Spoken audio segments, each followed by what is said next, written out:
Hello and welcome back to Tuesdays with Tom. So this week I had a question about licensing. I've been hearing a lot of people say that you can purchase a license with the facility, or that when you buy a facility, a license comes with it. And that just doesn't sound right. Can you clear that up for me once and for all? Yes, it's highly illegal. It's kind of like if you buy a car from somebody, you don't get to use their driver's license. Okay? You got to get your own license. So realtors will tell you, and this has been done a lot over the past 30, 40 years, that you can go ahead and use the person's license until they get their own license. It's still very illegal. Realtors just need educated on it. And we need to know you cannot buy somebody's license, you can't use somebody's license. Now, you can sell your facility to somebody, sell your building, but they have to lease it back from you, and then they have to run the facility. They need to pay the employees, they need to collect the rents. So you could hire them to be an employee, but they cannot use your license. So what happened recently, a man was thinking that he had sold his facility to a new buyer, and the new buyer was using his license. So the new buyer paid him very little down and then made an agreement. He'd start paying him $5,000 a month until he got a new license, and he was going to up the payments. But the buyer took over the building and had paid him for 2 months, and then after 2 months, he quit paying the payments. So he then quit paying the employees.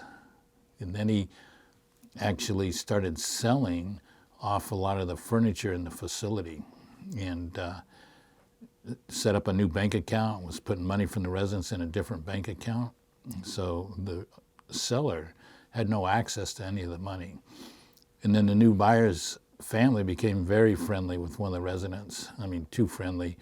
Actually cleaned out his bank account to over $500,000. And then they just left.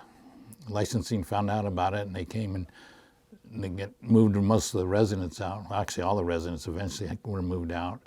And then the buyer was able to go ahead and sell the facility. It was empty at that time. He sold it for a huge loss, but he did sell it.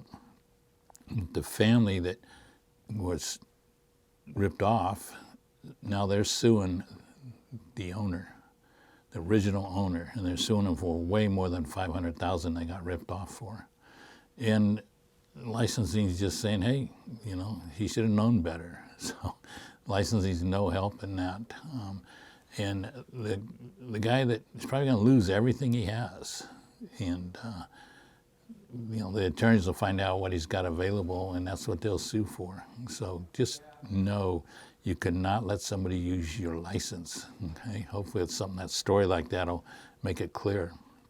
And the other problem is if you mess up on a license, and licensing looks at it that you've abandoned the license, you've abandoned your residence if you're letting somebody else use your license. But if you get in trouble with licensing, it could affect any other license you're applying for. Like maybe you want to be a realtor, and maybe you want to be an insurance agent. Those all take a license. Maybe you want to be a pilot or an attorney. You mess up with a license in California, it can jeopardize any other license you may apply for. You may not even be able to be a notary, okay? Still requires a license. So don't let anybody use your license.